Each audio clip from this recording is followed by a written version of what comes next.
ఓం నమో భగవతే రుద్రాయ.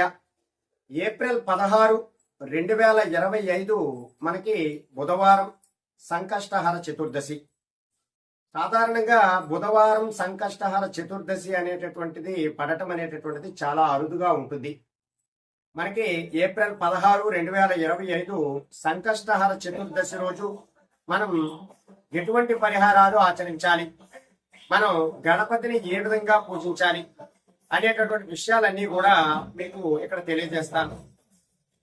ప్రత్యేకంగా సంకష్టహర చతుర్దశి నాడు మీరు మరకత గణపతిని కనుక మీ గృహంలో పెట్టుకున్నట్లయితే మీకు ఇంట్లో పిల్లలు ఉన్న వారికి ఇందులో మంచి రాణింపు అనేటటువంటిది ఉంటుంది. అలాగే ఈ యొక్క మరకత గణపతిని మీ వ్యాపార స్థలంలో కనుక పెట్టుకున్నారు అంటే కస్టమర్ల యొక్క ఆకర్షణ బాగా పెరిగి ధన ఆకర్షణ, జన ఆకర్షణ అనేటటువంటిది మీ వ్యాపార స్థలంలో ఇది పెట్టడం వల్ల కలిగి మీకు అఖండ ధన లాభాలు, వ్యాపార అభివృద్ధి అనేటటువంటిదంతా కూడా జరుగుతూ ఉంటుంది. సాధారణంగా మనం వ్యాపారం చేస్తున్నప్పుడు ఎన్నో యంత్రాలు, పరిహారాలు కూడా చేస్తూ ఉంటాం.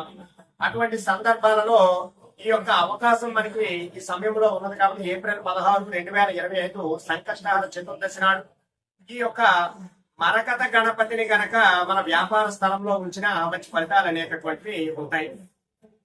అలాగే మీ గృహంలో, మీ పూజా మందిరంలో చిన్నపాటి మరకత గణపతిని కూడా పెట్టుకున్నా సరే ఎవరైతే విద్యార్థులు ఎవరైతే ఉన్నారో వారికి మంచి జ్ఞానము కలగడము, ఏకాగ్రత పెరగడము, అలాగే వారికి చాలా చక్కనైనటువంటి మార్కులు రావటము, ఉత్తీర్ణతా శాతం పెరగటము అనేటటువంటివన్నీ కూడా జరుగుతూ ఉంటాయి.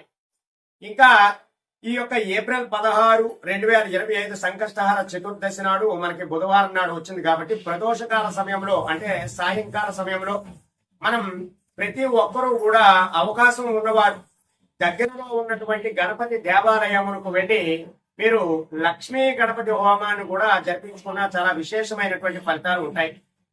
అలాగే ఇంకా ఆ రోజే అంటే ఏప్రిల్ 16, 2025 నాడు సంకష్టహర చతుర్దశి బుధవారం నాడు మీరు సాయం సంధ్యా సమయంలో అంటే సాయంకాలంలో ప్రదోష కాలంలో మీ గృహము వద్దే చిల్లేడు ఆకులతో మరకత గణపతిని లేదా శ్వేతార్క గణపతిని కనుక పూజించినట్లయితే మంచి ఫలితాలు అనేటటువంటివి ఉంటాయి. ఇలా చేయడం వల్ల ఉద్యోగం లేని వారికి ఉద్యోగం రావడము, వ్యాపారంలో అభివృద్ధి పొందడము, ఉద్యోగంలో ప్రమోషన్ రావడము, చాలా మంచి ఫలితాలు అనేటటువంటివి కలుగుతాయి. ప్రధానంగా ఈ పరిహారాన్ని ఆచరించడం ద్వారా మంచి ఫలితాలు అనేటటువంటివి మీరు ఖచ్చితంగా పొందుతారు.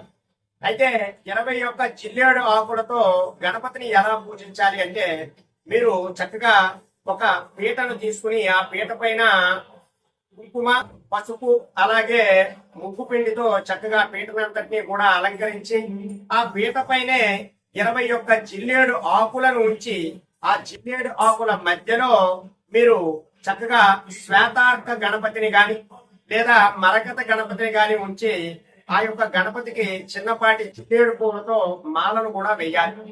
ఇలా వేసిన తరువాత మీరు ఇక్కడ ఒక 2 మంత్రాలని చెప్పుకోవాలి. ఆ మంత్రాలు ఏమిటంటే శ్వేతార్క మూల నివాసాయ గణనాదాయ నమోస్తుతే, ఈ మంత్రాన్ని చెప్పుకోవాలి. అలాగే మరొక మంత్రం నమో హేరంబాయ మదమోదితాయ సంకష్ట నివారణాయ నమోస్తుతే, ఈ మంత్రాన్ని కూడా చెప్పుకోవాలి.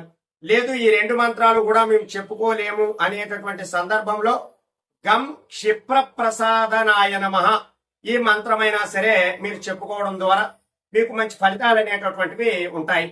ఈ యొక్క మంత్రాలను చెప్పుకుంటూ ఆ స్వామి వారికి షోడశ ఉపచారములతో గనక పూజ చేసినట్లయితే మీ మనసులో ఉన్నటువంటి అన్ని కోరికలు కూడా నెరవేరుతాయి.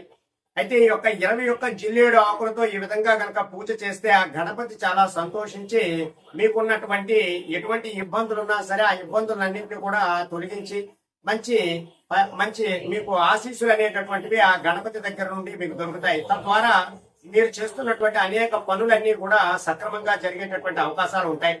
అలాగే ఇంకా సాయంకాల సమయంలో మీకు చెప్పాను కదా, లక్ష్మీ గణపతి హోమంలో మీ దగ్గరలో ఉన్నటువంటి దేవాలయం వద్దకు వెళ్ళి ఆ లక్ష్మీ గణపతి హోమంలో ప్రతి ఒక్కరు కూడా పాల్గొనడానికి ప్రయత్నం చేయండి. ఆ హోమం కన్నా ముందు స్వామి వారికి గరిక నీళ్లతో అభిషేకం చేయడానికి ప్రయత్నం చేయండి. తద్వారా గణపతికి ఎంతో సంతోషం కలుగుతుంది. మీరు చేసినటువంటి ఆ పరిహారం ద్వారా మీకు ఉన్నటువంటి ఆ సమస్యలు రుగ్మతలు అన్ని కూడా తొలగిపోయేటటువంటి అవకాశాలు ఉంటాయి. ఇంకా స్వామి వారికి బాగా ఇష్టమైనటువంటి కుడుములు ఉండ్రాళ్ళు అనేటటువంటివి ఖచ్చితంగా నైవేద్యంగా పెట్టడానికి ప్రయత్నం చేయండి. ఇలా మీరు ఈ యొక్క సంకష్టహార చతుర్దశి నాడు గనక ఈ పూజా కార్యక్రమాలన్నింటినీ కూడా చేసుకున్నారు అంటే మీకు మంచి ఫలితాలు అనేటటువంటివి ఉంటాయి. కాబట్టి ఈ సంకష్టహార చతుర్దశి నాడు ప్రతి ఒక్కరూ కూడా ఈ పరిహారాలు ఆచరించి మంచి ప్రయోజనాలు పొందడానికి ప్రయత్నం చేయండి. సర్వే జనా సుఖినో భవంతు. శుభం.